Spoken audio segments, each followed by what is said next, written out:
Assalamualaikum warahmatullahi wabarakatuh. Selamat pagi anak-anak. Untuk pembelajaran tematik pada pagi hari ini, kita akan mempelajari tentang subtema 2, pertumbuhan dan perkembangan manusia.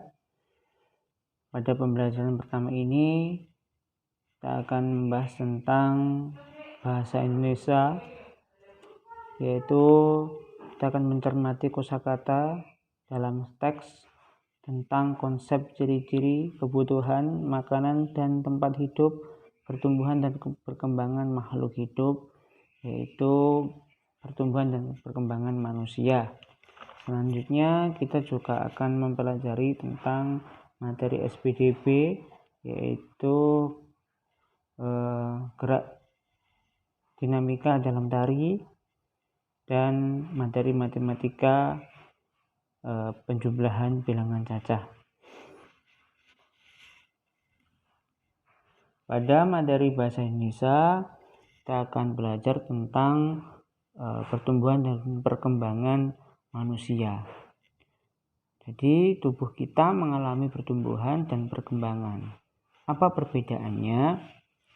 Jadi, saat kita lahir, tinggi badan kita hanya beberapa sentimeter saja. Seiring bertambahnya usia, tinggi badan kita akan bertambah.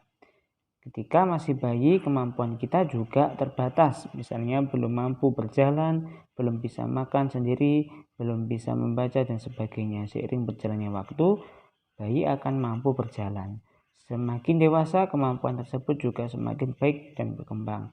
Contohnya sudah bisa membaca, sudah mampu makan sendiri, dan sebagainya.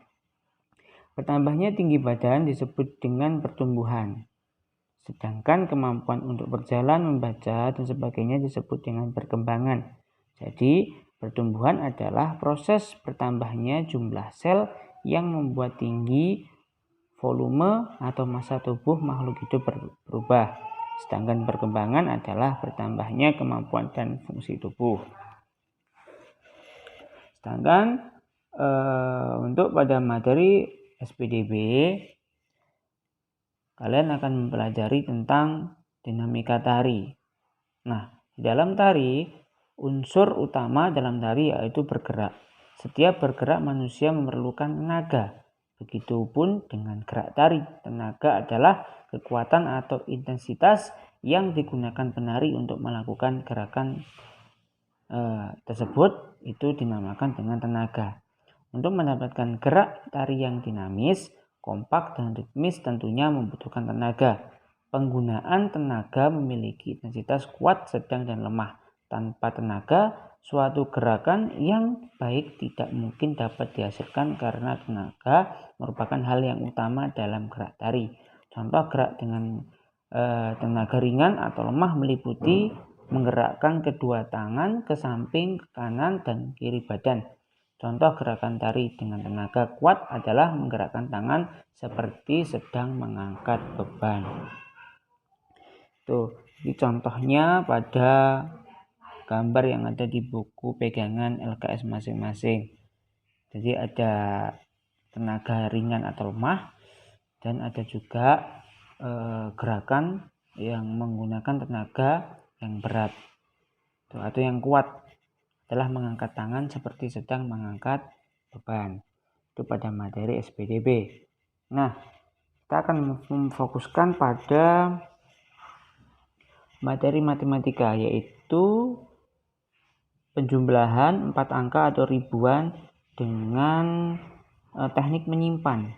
Nah, jadi Pak Guru akan mencontohkan penjumlahan.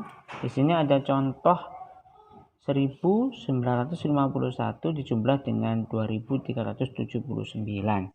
Nah, Pak Guru akan mencontohkan. Semisal ini. Nah, ada dua teknik atau dua cara dalam menjumlahkan teknik menyimpan ini.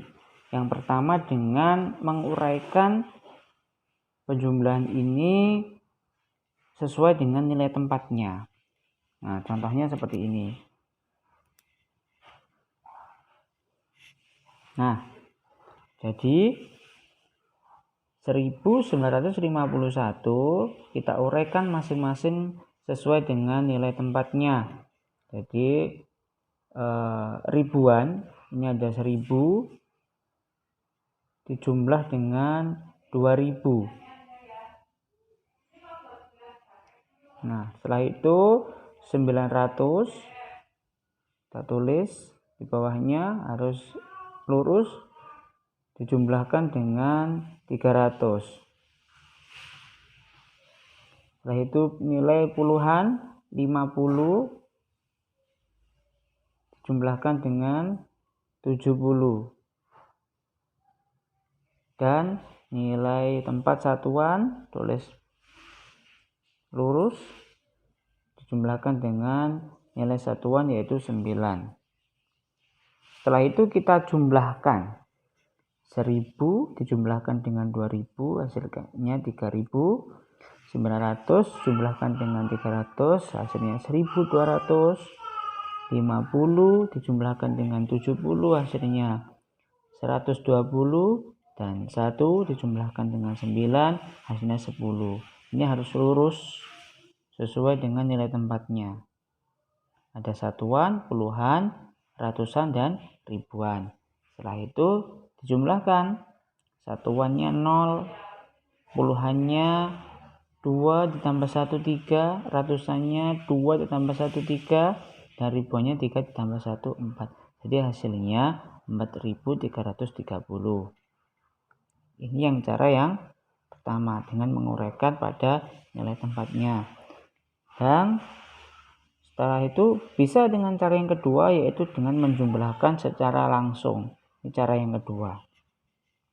Caranya langsung saja, yaitu diawali dari nilai tempat satuan yang paling kanan.